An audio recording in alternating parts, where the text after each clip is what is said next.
frères et sœurs, sachez qu'il est obligatoire aux musulmans d'apprendre sa religion. Comment adorer son Seigneur, comment adorer Allah Jalla wa Ala avec clairvoyance et non avec ignorance. Comment adorer Allah comme il le veut de nous?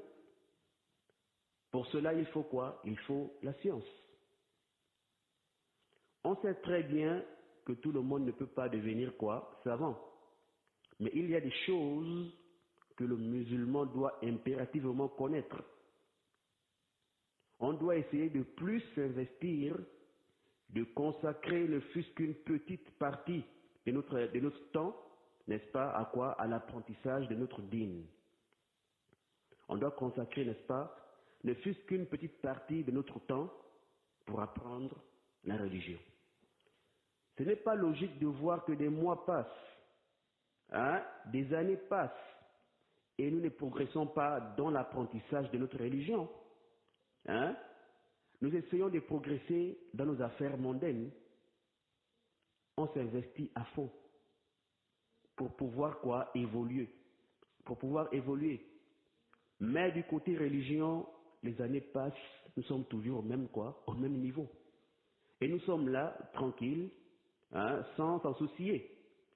Comme si on n'avait été créé que pour des affaires mondaines. Comme si on n'allait pas quitter cette vie trompeuse un jour. Comme si on n'allait pas rendre compte à Allah un jour. Mais quel est ce degré d'inconscience et d'insouciance dans lesquels sont les musulmans de nos jours? Alors qu'Allah nous a facilité l'apprentissage du dîn aujourd'hui. Nous avons beaucoup de moyens de nos jours pour nous documenter et apprendre quoi? La religion. N'est-ce pas? Allah Jalla wa Ala nous a facilité aujourd'hui par rapport à nos prédécesseurs qui n'ont pas connu cela, qui n'ont pas eu tout ce que nous avons aujourd'hui. À l'époque, les salaf, rahimahumullah ta'ala, ils voyageaient des jours et des nuits, des mois et des mois pour juste un seul hadith. Pour juste quoi? Un seul hadith. Ils effectuaient de longs voyages pour rencontrer les gens de science et apprendre avec eux. Ce n'est pas comme aujourd'hui où on peut quitter une ville à une autre ou quitter un pays à un autre en quelques heures seulement. On peut aller écouter un cours dans une mosquée ou à un endroit quelconque sans aucune difficulté. On peut même rester dans notre maison, dans notre lieu de travail, dans un moyen de transport en écoutant quoi? Un cours sur le net. En apprenant des choses positives et profitables pour notre dîn sur le net. On ne dit pas que le net suffit pour apprendre, non. Sur le net, il y a certes beaucoup de mauvaises et de dangereuses choses. Mais il y a aussi quoi? Des choses profitables. Ce net-là est un grand bien si seulement on l'utilisait dans le bon sens. Mais c'est juste quoi? Un manque de volonté.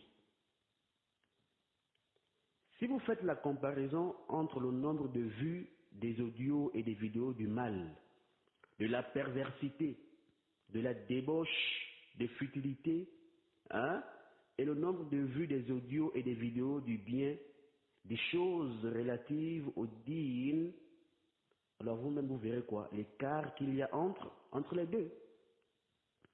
Pensiez-vous qu'il n'y a que des mécréants qui regardent ces vidéos-là? Pensiez-vous qu'il n'y a que des mécréants qui regardent, qui likent, qui commentent et partagent ces futilités-là? Il y a beaucoup de musulmans qui participent, n'est-ce pas, à cela. Mais où sont-ils lorsqu'il s'agit des choses, des vidéos et des audios en rapport avec leur dîn?